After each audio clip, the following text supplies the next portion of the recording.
Good morning students. आज हम पढ़ने जा रहे हैं हनी कॉम का फर्स्ट चैप्टर जो 7th क्लास का है। ये बहुत ही इम्पोर्टेंट और अच्छा चैप्टर है जिसे लियो टॉल्स्टॉय ने लिखा है 1903 में। इनके और भी बहुत अच्छे अच्छे नॉवल हैं जैसे वॉर एंड पीस है। तो let's start for this chapter में एक राजा होता है। राजा ने क्या किया, 3 क्वेश्चन उसके दिमाग में आते हैं और वो अंत तक वो क्वेश्चन क्या थे, किस तरह से उनका आंसर उसे मिला, इसी के बारे में हम इस चैप्टर में जानेंगे। So let's start. 3 क्वेश्चंस, 3 प्रश्न। The thought came to a certain king that he would never fail. राजा के दिमाग में एक विचार आया जिससे कि वह कभी भी फेल ना हो सके, असफल ना हो सके। इफ़ ही नो, अगर उसे पता चल जाए, 3 थिंग्स, 3 चीज़ें। दीज 3 थिंग्स वर, ये 3 चीज़ें क्या थीं, 3 प्रश्न थे क्या। What is the right time to begin something, किसी चीज़ को शुरू करने का सही समय है क्या। Which people should he listen to, उसे किन लोगों की बात सुननी चाहिए। What is the most important thing for him to do, और सबसे महत्वपूर्ण चीज़ें क्या हैं जो उसे करनी चाहिए। The king therefore send messenger throughout his kingdom, अपने राज्य में राजा ने अपने दूतों को भेजा। Promising a large sum of money to anyone who would answer these 3 questions, अगर कोई भी उनके 3 प्रश्नों का सही उत्तर देता है तो उसे बहुत बड़ा धन दिया जाएगा। Many wise man came to the king, बहुत चतुर लोग राजा के दरबार में आए। But they all answered his question differently, लेकिन उन्होंने सभी राजा के प्रश्नों का उत्तर अलग अलग दिया, यानी भिन्न भिन्न दिया। इन reply off the first question, पहले प्रश्न के उत्तर में कुछ ने कहा, सम सेड, कुछ ने कहा, the king must prepare a time table, राजा को एक नियमावली यानी टाइम टेबल तैयार कर लेना चाहिए। And then follow it strictly, और उसे सख्ती से फॉलो करना चाहिए, यानी उसका अनुसरण करना चाहिए। ओनली इन दिस वे, इस तरीके से, दे सैड, उन्होंने कहा, could he do everything at its proper time, क्या ये संभव है कि कोई भी प्रॉपर टाइम पे कार्य हो सके। अदर सैड, कुछ ने कहा, that it was impossible to decide in advance the right time for doing something, कि कुछ करने के लिए ये एडवांस में डिसाइड कर लेना कि वह कार्य कब होगा, उसका टाइम टेबल कैसे पहले ही तैयार कर लेना, ये उचित नहीं है। The king should notice all that was going on, अब राजा सभी को नोटिस कर रहे थे कि कौन क्या कह रहा है। अवॉइड फुलिश प्लेजर, यानी मूर्खता भरी चीज़ों से बचते हुए।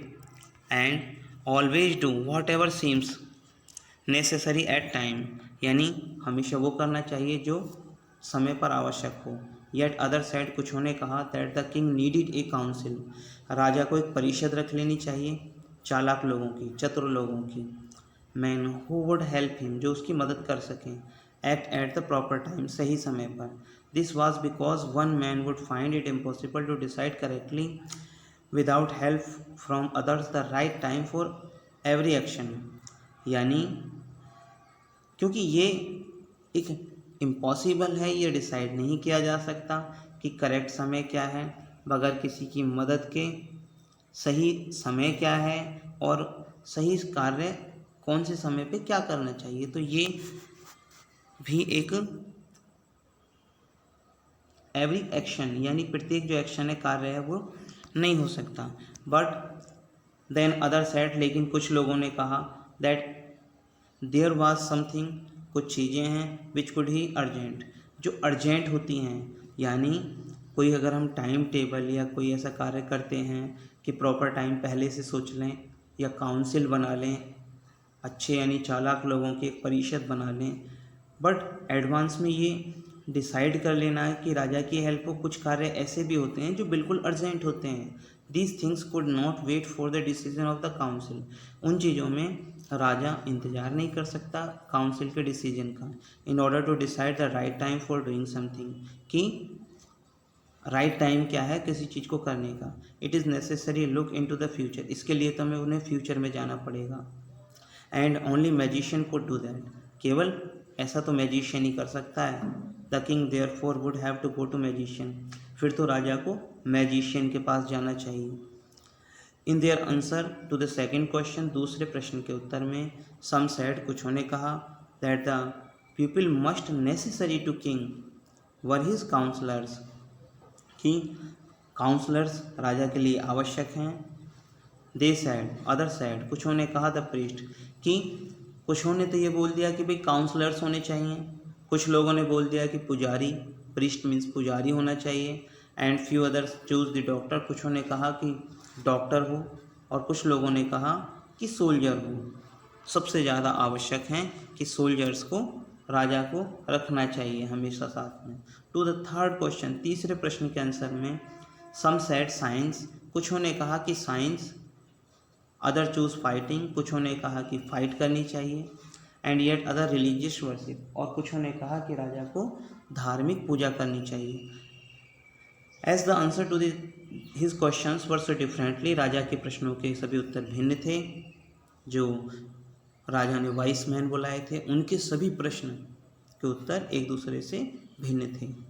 The king was not satisfy, राजा को संतुष्टि नहीं हुई। एंड गेव नो रिवार्ड, और इसलिए राजा ने किसी को भी कोई उपहार नहीं दिया। Instead he decided to seek the advice of a certain hermit, इन सब के स्थान पर उसने एक बुद्धिमान हर्मिट था, साधु था, उसकी सलाह लेना उचित समझा। Who was widely known for his wisdom, जो अपनी बुद्धिमत्ता के लिए दूर दूर तक जाना जाता था। The hermit lived in a would which he never left, the hermit lived in a would, वो जो रहता था एक जंगल में रहता था hermit, which he never left, जो कहीं भी इधर उधर नहीं जाता था।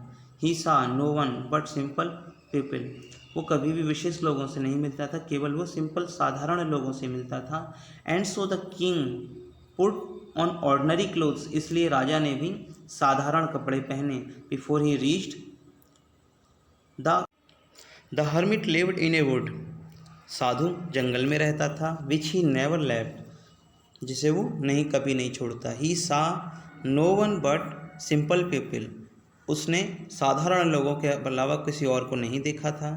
And so the king put on ordinary clothes, इसलिए राजा ने साधारण कपड़े पहन लिए। Before he reached the hermit's हट, हर्मिट जो साधु की झोंपड़ी पर पहुंचने से पहले, the king left his horse with his bodyguard and went on alone, अब जंगल में ही राजा ने अपने बॉडीगार्ड के साथ में घोड़ा छोड़ दिया और अकेला ही हर्मिट की झोंपड़ी पे चला गया। As the king came near the hermit's hut, जब राजा हर्मिट की झोंपड़ी के पास आया, साधु की झोंपड़ी के पास आया, ही सा the hermit digging the ground in front of his हट, तो जो साधु था वो ग्राउंड की खुदाई कर रहा था अपनी झोंपड़ी के ठीक सामने। He greeted the king and continue digging, उसने वेलकम किया राजा का और दोबारा से खोदना शुरू रखा। The king was old and weak, साधु बूढ़ा और कमज़ोर था। And as he work he breathed heavily, यानी वह हाँफ रहा था जब वो कार्य कर रहा था। The king went up to the hermit and said, the king went up to the hermit, अब राजा उसके पास गया और बोला, I have come to you, मैं तुम्हारे पास आया हूँ। वाइस हर्मिट, हे बुद्धिमान साधु, मैं तुम्हारे पास आया हूँ। To ask you answer 3 questions, अपने 3 प्रश्नों का उत्तर लेने के लिए। How can I learn to do the right thing at the right time, यानी मैं कैसे सीख सकता हूँ कि सही समय, किसी चीज़ को करने का सही समय क्या है। Who are the people I need most, ऐसे कौन से लोग हैं जिनकी मुझे सबसे ज़्यादा आवश्यकता होती है। And what affairs are the most important, और कौन सी घटनाएं सबसे ज़्यादा महत्वपूर्ण हैं। The hermit listening to the king, अब साधु ने राजा की बातें सुनी, बट डिड नॉट स्पीक, लेकिन कुछ नहीं बोले। ही वेंट ऑन डिगिंग, वो अपनी खुदाई करने में जारी रखा उन्होंने, साधु ने। यू आर टायर्ड, आप थके हुए हैं। सैड द किंग, राजा ने कहा। Let me take the spade, मुझे ये फावड़ा दे दो। And work in your place, और अपने स्थान पर कार्य करने दो। थैंक्स, धन्यवाद। सैड द हर्मिट, उस साधु ने कहा। Giving the king his spade, अपनी फावड़ा देते हुए। Then he sat down on the ground, then he set down on the ground, फिर वो ग्राउंड पर बैठ गए। कौन? साधु। When the king had dug 2 beds, लगभग जब राजा ने 2 क्यारियों के बराबर खोदा, he stopped and repeated his question, वह रुक गए और अपने प्रश्नों के दोबारा से प्रश्नों को रिपीट किया। The hermit gave no answer, साधु ने कोई उत्तर नहीं दिया। बट स्टूड अप, और खड़े हो गए। स्ट्रेचिंग आउट हिज हैंड्स, अपने हाथ आगे बढ़ाए। फॉर द स्पेड, फावड़ा लेने के लिए। एंड सेड, कहा, नाउ यू रेस्ट, अब तुम आराम करो। एंड लेट मी वर्क, अब मुझे काम करने दो। But the king did not give him, लेकिन जो स्पेड फावड़ा राजा ने नहीं दिया साधु को। एंड कंटिन्यू टू डिग, और खोदना जारी रखा। 1 hour पास्ट, लगभग 1 घंटा बीतने के बाद में। Then another, the sun went down behind the tree, लगभग सूरज पेड़ों के पीछे छिप चुका था। And at least the king stuck the spade in the ground, और लगभग जो फावड़ा राजा ने ग्राउंड में अटका दिया। एंड सेड, कहा, I came to you wise man, मैं तुम्हारे पास आया हूँ हे बुद्धिमान मानव। For an answer to my question, मेरे प्रश्नों के उत्तर के लिए। If you can give me no answer, अगर आप मुझे उत्तर देना नहीं चाहते हैं, टेल मी, मुझे बता दीजिए। So and I will return home, मैं घर वापस चला जाऊँगा। हेयर कम्स समवन रनिंग, और यहाँ देखो कोई दौड़ता हुआ आ रहा है। सेड द हर्मिट, उस साधु ने कहा। The king turn round and saw a bearded man, अब राजा ने चारों तरफ मुड़ के देखा तो एक दाढ़ी वाला आदमी रनिंग टुवर्ड देम, उनकी तरफ दौड़े आ रहा था। His hands were pressed against his stomach, यानी उसने अपने हाथों से अपने पेट को दबा रखा था। For which blood was flowing, जिससे कि खून बह रहा था। When he reach the king he fainted and fell to the ground, जब वो राजा के पास पहुंचा तो वो बेहोश हो गया और गिर गया। The king and the hermit, और राजा और साधु ने रिमूव द मैंस क्लोथ, यानी उस आदमी के कपड़े उतारे। And found a large bound in his stomach, और एक बहुत बड़ा घाव उसके पेट में देखा। The king washed and covered it with his handkerchief, अब राजा ने अपने रुमाल से उसका घाव साफ किया। But the blood would not stop flowing, लेकिन अभी भी खून बह रहा था, यानी वो रुका नहीं।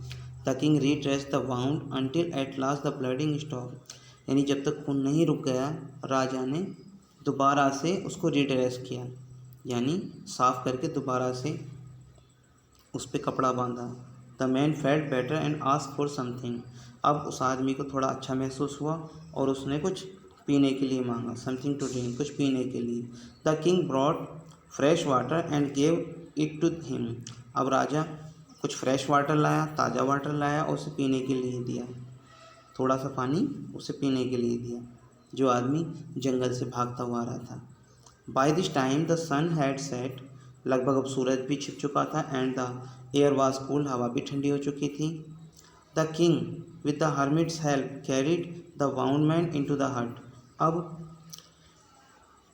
The king with the hermit help, hermit की हेल्प करते हुए राजा ने उस वाउंडेड मैन को हट के अंदर ले गए। And laid him on his bed, और बेड पे लेटा दिया। The man close his eyes, उस आदमी ने अपनी आंखें बंद कर ली। एंड ले क्वाइट, और चुप लेट गया। The king tried by his walk and the work he had done, अब राजा ने पूरे दिन के काम से और वॉक के कारण बहुत ज़्यादा थक गया था। Lay down on the floor, वो फर्श पे लेट गया। And slept through out the night, और पूरी रात भर सोता रहा। वह नहीं वो जब वो जागा, it was several minute before he could remember, यानी उसे कुछ याद रहता, उससे पहले काफ़ी समय लगभग हो चुका था।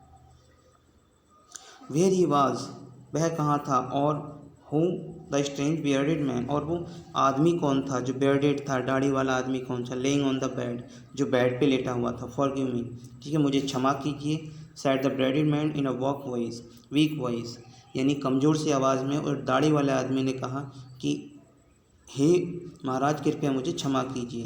वह नहीं सा that the king was awake, जब उसने देखा कि राजा जाग गया है तो उसने ये शब्द बोले, आई डोंट नो, मैं नहीं जानता। You and you have nothing forgive you, यानी मैं नहीं जानता कि तुम मुझसे किस लिए क्षमा मांग रहे हो। सैड द किंग, उस राजा ने कहा।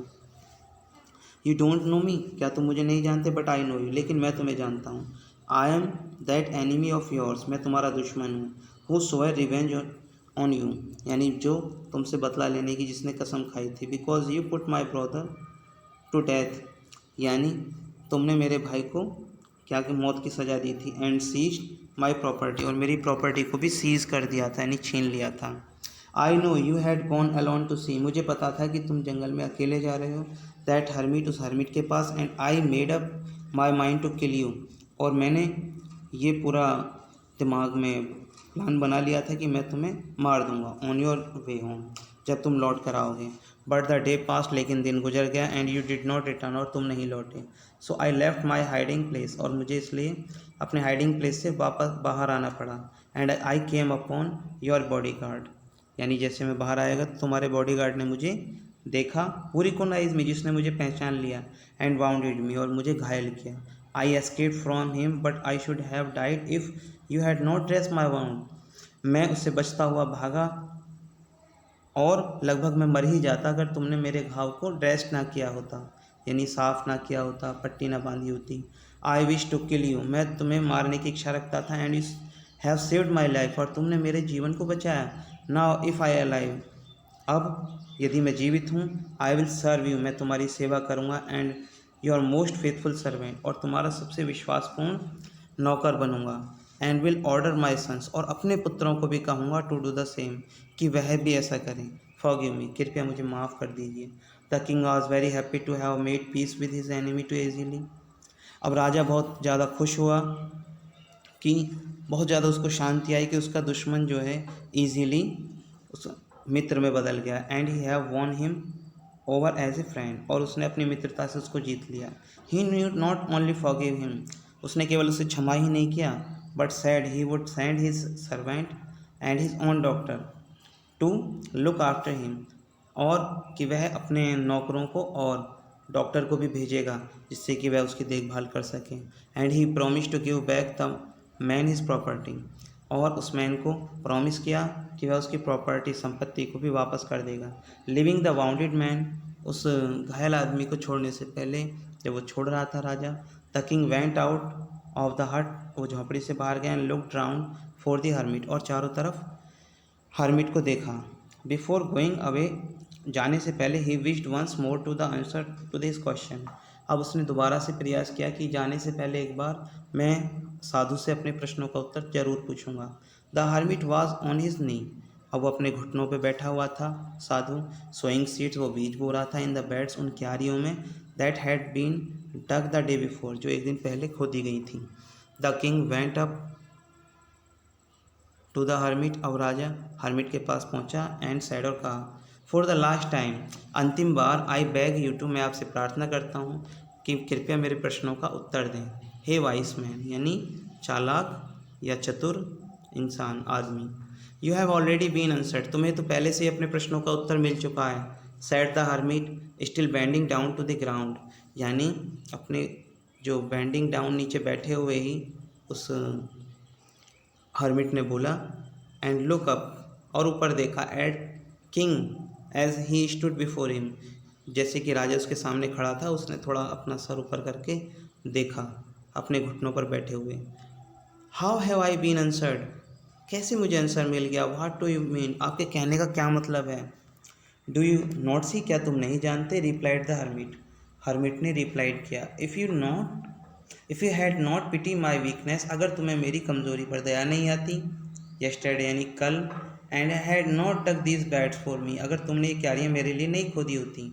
You would have gone away, अगर आप ऐसे ही चले जाते। Then that man would have attack you, तो वह आदमी तुम पर अटैक कर देता, आक्रमण कर देता और तुम्हें मार देता। And you would have wished you had stayed with me, और फिर ये आपकी विश नहीं होती कि तुम मेरे साथ होते। So the most important time was when you were digging the beds, तो सबसे महत्वपूर्ण समय वह था जब आप इन क्यारियों को खोद रहे थे। And I was the most important man, और आपके लिए मैं सबसे महत्वपूर्ण इंसान था। And to do me good, और मेरे लिए ही जो अच्छा किया आपने। Was your most important business, आप वही सबसे बड़ा बिजनेस था, व्यवसाय था। आफ्टरवर्ड, कुछ देर बाद, when the man ran to us, यानी जब वह आदमी दौड़ता हुआ आया। द मोस्ट इम्पोर्टेंट टाइम, सबसे महत्वपूर्ण समय वह था। Was when you were caring for me, जब आप मेरे लिए केयर कर रहे थे, यानी उसके लिए, उस आदमी की केयर कर रहे थे। Because if you had no dress his wound, अगर आपने उसका क्योंकि आपने उसका घाव अगर वाउंड ड्रेस नहीं किया होता, ही वुड हैव डाइड, वो मर जाता, without having made peace with you, बिगड़ तुमसे शांति बनाए हुए। So he was the most important man, वह आपके लिए सबसे मोस्ट इम्पोर्टेंट मैन था उस समय। And what you did for him, और आपने जो उसके लिए किया, was your most important business, आपका सबसे बड़ा उस समय बिजनेस था, यानी आपका काम था। Remember then there is only one time, केवल एक ही समय था, that is important and that time is now, जो इम्पोर्टेंट समय था वो अब है, यानी जो महत्वपूर्ण समय है वो अब है। It is the most important time, it is the most important time, यह सबसे महत्वपूर्ण समय, because it is the only time we have any power to act, यानी कोई शक्ति हम रखते हैं कार्य करने के लिए, वह समय सबसे महत्वपूर्ण है। The most necessary person is the person you, और सबसे महत्वपूर्ण इंसान आप हैं, आर विद पार्टिकुलर मोमेंट, जो आपने सारे इस विवरण में कार्य किया। फॉर नो वन नोज, कोई नहीं जानता कि अगले पल होने वाला क्या है। इट्स अ रियलिटी, कोई नहीं जानता अगले पल होने वाला क्या है। What will happen in future, कि भविष्य में क्या होगा। And whether will meet anyone else, कि हम किसी से आगे मिलेंगे या नहीं मिलेंगे। सो जो भी हमें करना चाहिए प्रेजेंट में ही करना चाहिए। The most important business to do that person good, यानी सबसे महत्वपूर्ण कार्य वह है जो हमने किया। Because we were sent into this world for the purpose alone, कि हमें इस संसार में जो भेजा गया है किसी माध्यम से आए हैं, किसी की सेवा करने के लिए। इस संसार में कोई ना कोई इंसान उद्देश्य लेके आया है। सो चैप्टर कंप्लीट हुआ। लियो टॉलस्टॉय का ये चैप्टर था, बड़ा अच्छा चैप्टर था। Thank you.